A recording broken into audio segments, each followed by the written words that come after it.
So perfect. So I did this documentary back in 2009. It was called I Am Comic with Jordan Brady directed it. And when we went around, we interviewed different people. And one of the things I wanted to ask every comic if they could remember their first laugh.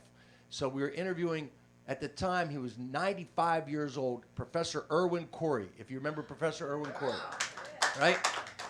He was like the expert at double talk. He would go out and open his pitch by going, and furthermore, which I always loved that. Begin, and furthermore. I did no justice to Professor Irwin Corey there.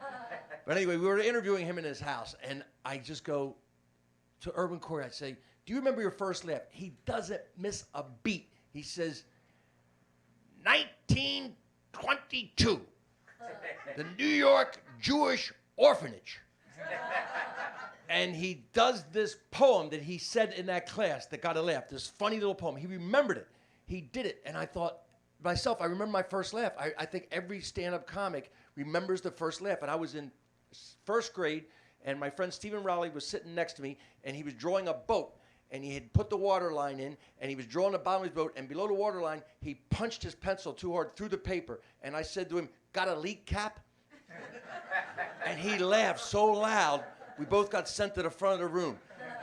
And I never knew how funny I was when I was young. When I started doing stand-up comedy, a friend of mine came up to me and they said, you know, you were always funny in grade school. You're always funny. You're making everybody laugh on the playground. You're always funny. And I don't remember performing at all. And my mom had this picture. She gave me this picture. And it's me at about second or third grade. And I got this little hat on, this little crown kind of hat. And I got this sword, this mock sword. I'm on stage by myself like this. I said, Mom, I performed. She goes, not really.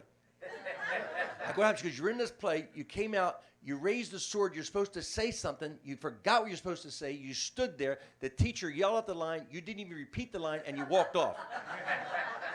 And everybody laughed. And I said, well, I got the laugh. I got the laugh. You know?